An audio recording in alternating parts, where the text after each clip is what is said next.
Hello, everyone. Welcome back to SpeakEasy FM. Hi everyone, we're happy you're here. I'm Stacy. And I'm Ian. On this channel, we help you improve your English through real conversations about everyday topics. The kind of English people actually use, not the kind you only see in textbooks. If you enjoy our videos, don't forget to subscribe and leave a like. We really appreciate your support. Thanks so much. Now, let's get started. Stacy, have you ever wondered why so many countries in South America speak Spanish? It's a great question. After all, Spain is on the other side of the Atlantic Ocean, thousands of miles away from South America. Exactly.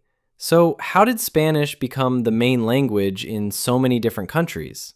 The answer goes back hundreds of years and changed the history of an entire continent.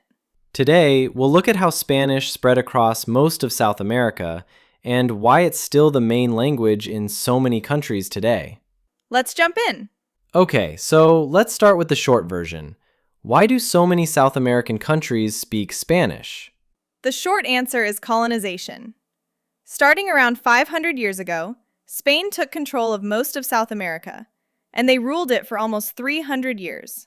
300 years is a long time. It's a very long time. Long enough that the language, the religion, and a lot of the culture of Spain became the language, religion, and culture of the people who lived there.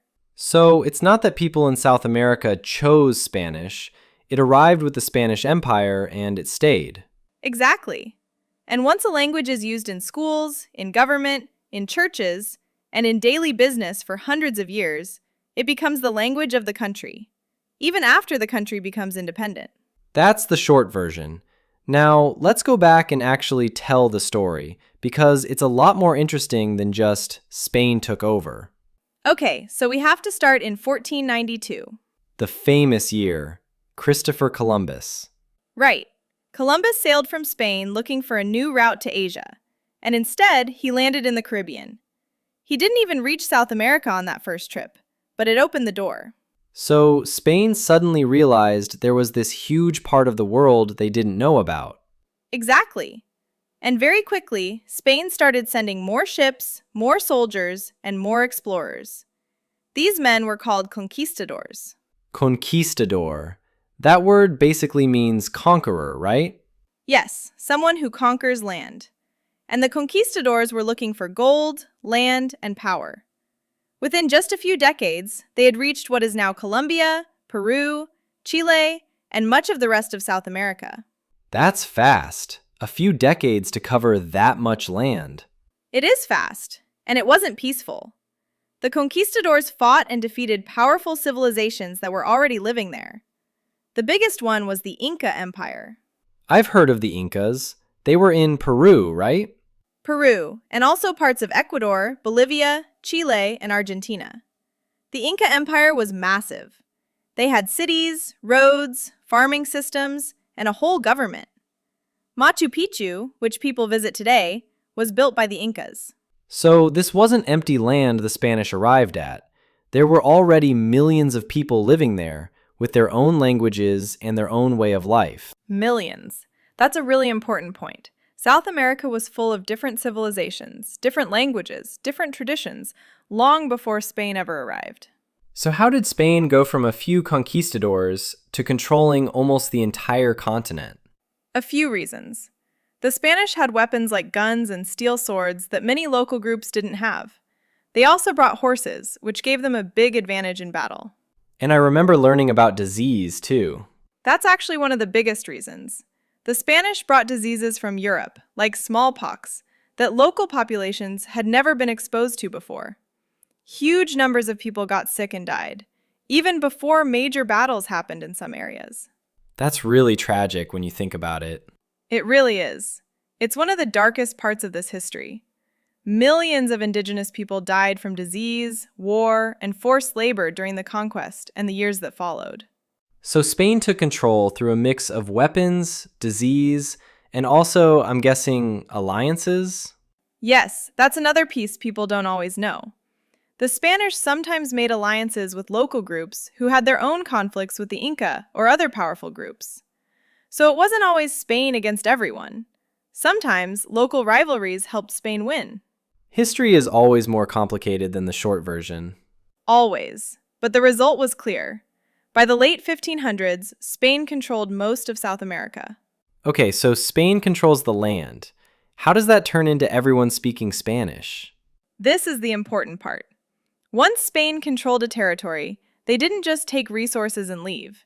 They built colonies, cities, churches, universities, ports. They set up a whole system of government run from Spain. So it wasn't a quick visit, it was permanent. Very permanent. Spanish officials ran the government. Spanish became the language of law, business, and administration. If you wanted to work in government or trade, you needed Spanish. What about religion? I know the Catholic Church was a big part of this too. Huge part. The Spanish Catholic Church sent missionaries across the continent to convert the local population to Christianity. And missionaries teach, right? So they taught religion, but through Spanish? Exactly. Missionaries built churches and schools, and they taught reading, writing, and religious lessons, mostly in Spanish. For many indigenous communities, this was their first real contact with the Spanish language, through religion. So church, government, and schools all use Spanish. That's basically every important part of daily life. Exactly. And over generations, especially in cities, Spanish became the main language people used to survive and succeed. Parents taught it to their children because it opened doors: jobs, education, social status. It reminds me of something. Language isn't just about words, it's connected to power. If you want opportunities, you learn the language of the people in power.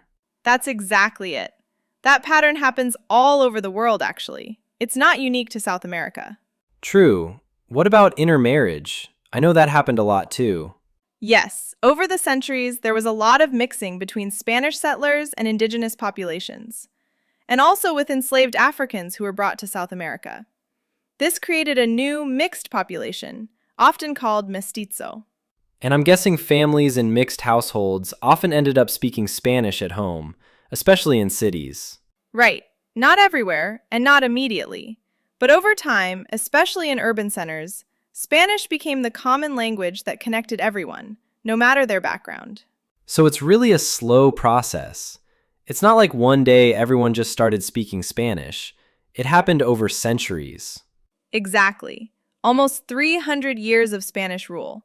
Generation after generation grew up with Spanish as the practical, useful language. By the time these countries became independent in the 1800s, Spanish wasn't a foreign language anymore. It was simply the language of the region. Okay, now let's answer the Brazil question, because I know people are wondering. Brazil is the biggest country in South America, and they speak Portuguese, not Spanish. Why?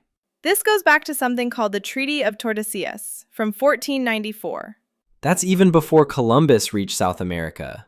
Right, it was right after his first voyage. At that time, Spain and Portugal were both powerful seafaring nations, and they were both worried about competing over new land.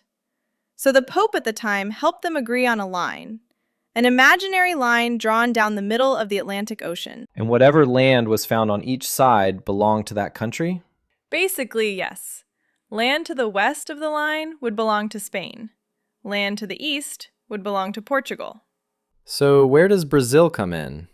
A few years later, in 1500, a Portuguese explorer named Pedro Álvares Cabral landed on the eastern coast of what is now Brazil. And because of where that line was drawn, that part of the land legally belonged to Portugal. So it's basically a technicality. A line on a map decided which language a huge part of the continent would speak. Pretty much. Portugal claimed and colonized Brazil the same way Spain colonized the rest of the continent. Portuguese government, Portuguese churches, Portuguese schools. And that's why today, Brazil, this enormous country, speaks Portuguese, while every country around it speaks Spanish. Exactly. It's actually a fascinating example of how a historical decision made hundreds of years ago still shapes everyday life for hundreds of millions of people today. That's wild. One line on a map in 1494 still affects what language 200 million people speak. History has a long reach. Now, here's something really important that people often don't know. Spanish didn't completely erase the languages that were already there. Right, because we mentioned earlier there were millions of people with their own languages before the Spanish arrived. Exactly. And many of those languages are still spoken today, even though Spanish became the majority language. Can you give some examples? Sure, Quechua is probably the most well-known. It was the language of the Inca Empire, and today millions of people still speak it, mostly in Peru, Bolivia, and Ecuador. Millions of people. That's not a small number. Not at all. In some areas, Quechua is even taught in schools alongside Spanish. Another big one is Guarani, which is spoken in Paraguay. Wait, isn't Guarani actually an official language there? It is. Paraguay is actually unique because it has two official languages, Spanish and Guarani, and most people in the country speak both. That's really interesting. So it's not always one language replacing another completely. Sometimes they exist together. Exactly. And that's a beautiful part of the story that people often miss. There's also Aymara, spoken in Bolivia and parts of Peru and Chile, and Mapudungun, the language of the Mapuche people in Chile and Argentina. So this whole idea that South America is just a Spanish-speaking continent is actually a little too simple. Much too simple. It's a Spanish-speaking continent with dozens of indigenous languages still alive underneath that, still spoken in homes, in communities, and in some places, proudly protected and taught. I love that. It shows that even after hundreds of years, these cultures and languages survived. They really did. And in recent decades, many countries have made real efforts to protect these languages, adding them to school programs, translating government documents, supporting indigenous media. That gives me a lot of respect for the people who kept these languages alive through everything. Me too. It's honestly one of my favorite parts of learning about this history. Okay, so here's a question I've always wondered. Is the Spanish spoken in Colombia the same as the Spanish spoken in Argentina or Mexico? Great question. And the answer is, it's the same language, but it doesn't always sound the same. How different are we talking? Pretty different, actually. Every Spanish-speaking country has its own accent, its own slang, and sometimes even different words for the same thing. Can you give an example? You're Colombian, so you're the perfect person to ask. Sure. In Colombia, we might say chévere for something cool or great. In Mexico, people might say padre for the same idea. In Argentina, they might say copado. So 3 totally different words, same meaning? Same basic meaning, 3 different countries, 3 different words. And the accents are very different too. Argentine Spanish has a very distinct sound, especially the way they pronounce certain letters. It almost sounds a little Italian sometimes because of all the Italian immigration there. That's fascinating. So the history of each country actually shaped how their Spanish sounds today. Exactly. Spanish in the Caribbean, like in Venezuela or coastal Colombia, tends to be fast and drops a lot of letters at the end of words. Spanish in the mountains, like in Bogotá, where my family is from, tends to be slower and clearer. So even within one country, it can change depending on the region. Definitely. It's the same idea as English, honestly. English in New York doesn't sound like English in London, or Australia, or Ireland. Same language, very different flavors. That actually makes learning Spanish feel a little less intimidating for people. You don't need to learn one perfect Spanish.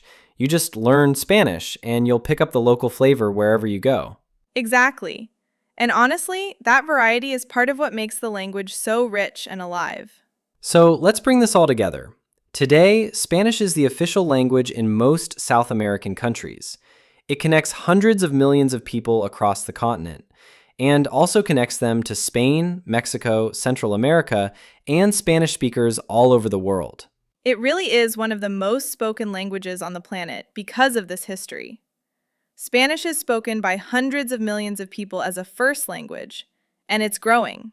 And underneath that shared language, every country still has its own identity, its own accent, its own indigenous roots, its own culture. That's the real answer to today's question. Spanish spread because of colonization, yes.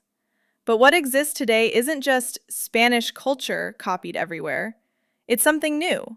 A mix of Spanish, indigenous, African, and local influences, all wrapped together in one language with hundreds of different voices. I think that's actually a really hopeful way to look at a history that started with a lot of pain and conflict.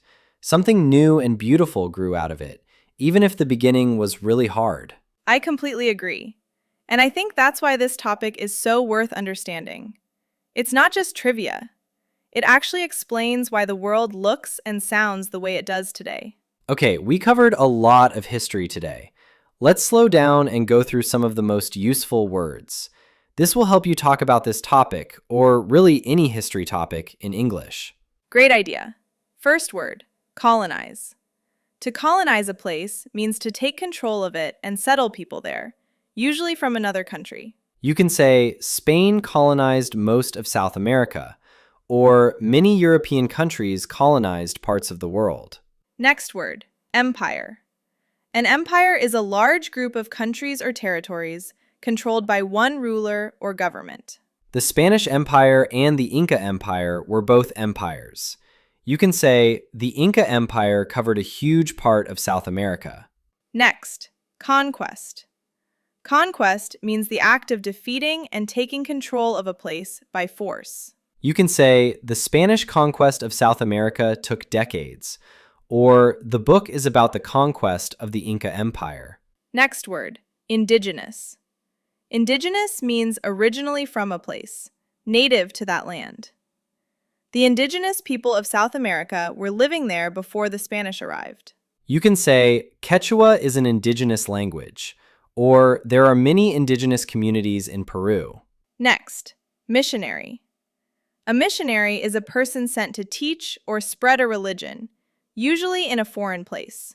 You can say, missionaries built churches and schools across the colonies. Next word, official language. That means the language that is legally recognized and used by the government of a country. You can say, Spanish is the official language of Colombia, or Paraguay has 2 official languages. Next, accent. An accent is the particular way someone pronounces words, often connected to their region or country. You can say, she has an Argentine accent, or I love the sound of a Colombian accent. Next word, diverse. Diverse means made up of many different types or elements. You can say, South America is very diverse, with many languages and cultures, or the city has a diverse population. And our last word, descendant. A descendant is a person related to someone who lived before them, like their ancestors' family line. You can say, many Colombians are descendants of both Spanish settlers and indigenous people, or I'm a descendant of immigrants. So to review our words, colonize, empire, conquest, indigenous, missionary, official language, accent, diverse, and descendant. 9 great words. Try to use 1 or 2 of them today, maybe even in a comment below. Okay, let's recap everything we talked about today. We started with the short answer. Spain colonized most of South America for almost 300 years, and that's why Spanish became the main language. We talked about the arrival of the Spanish, starting with Columbus in 1492, and the conquistadors who took control of powerful civilizations like the Inca Empire. We talked about how Spanish became embedded in daily life through government, the Catholic Church, and schools, generation after generation.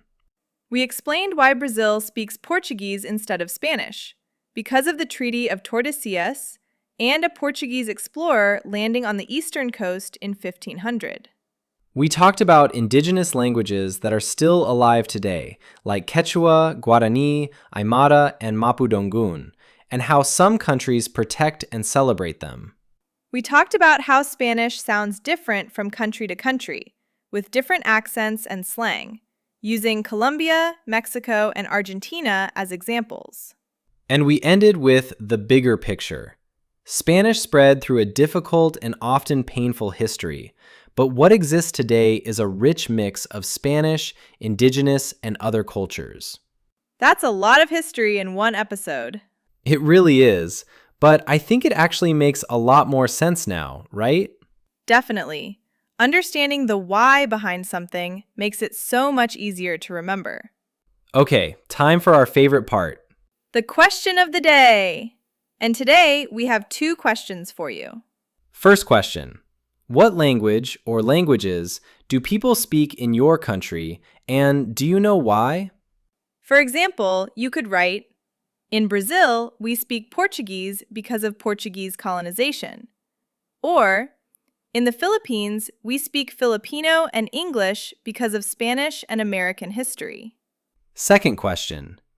Did you learn anything new today that surprised you? Maybe it was the Brazil and Portugal story. Maybe it was learning that indigenous languages are still spoken today. Tell us in the comments. You can answer one question or both. Even a short answer is great practice. We read every single comment, and we genuinely love learning where all of you are from. It turns the comment section into a little map of the world. Thank you so much for spending time with us today. This was a fun one for us too. History is always more interesting when you understand why it matters today. If you enjoyed this video, please give it a thumbs up and share it with someone who is also learning English. And subscribe to SpeakEasy FM so you don't miss our next episode. New videos every week. Remember, learning English is a journey, just like learning any language. Every video, every comment, every new word helps. From both of us, Keep learning, keep practicing. and have a wonderful day. Bye, everyone! Bye!